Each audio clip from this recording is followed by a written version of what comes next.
На 17 април се навършват 12 години от създаването на политическа партия „Атака”. Навлизаме в зрелостта на 13-та година с гордо вдигнати чела от постигнатото и с вяра, че краят на колониалното робство, в което наши и чужди потопиха татковината, е близък.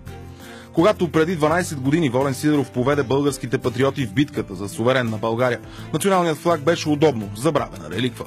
Днес той се вее щастливо из цялата страна. И дори чуждопоклонниците вече се загръщат с него, когато искат да скрият предателската си природа.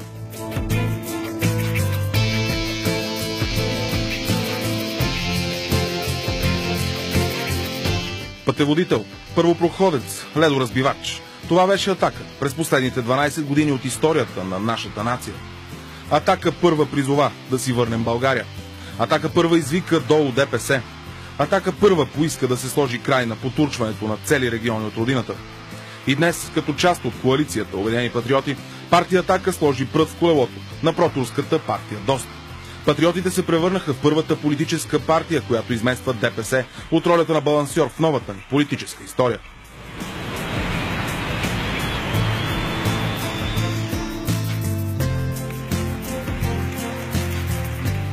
Вдигнете високо и умруците националисти. България няма да оцелее без ударната сила на „Атака”. Честит празник и България над всичко!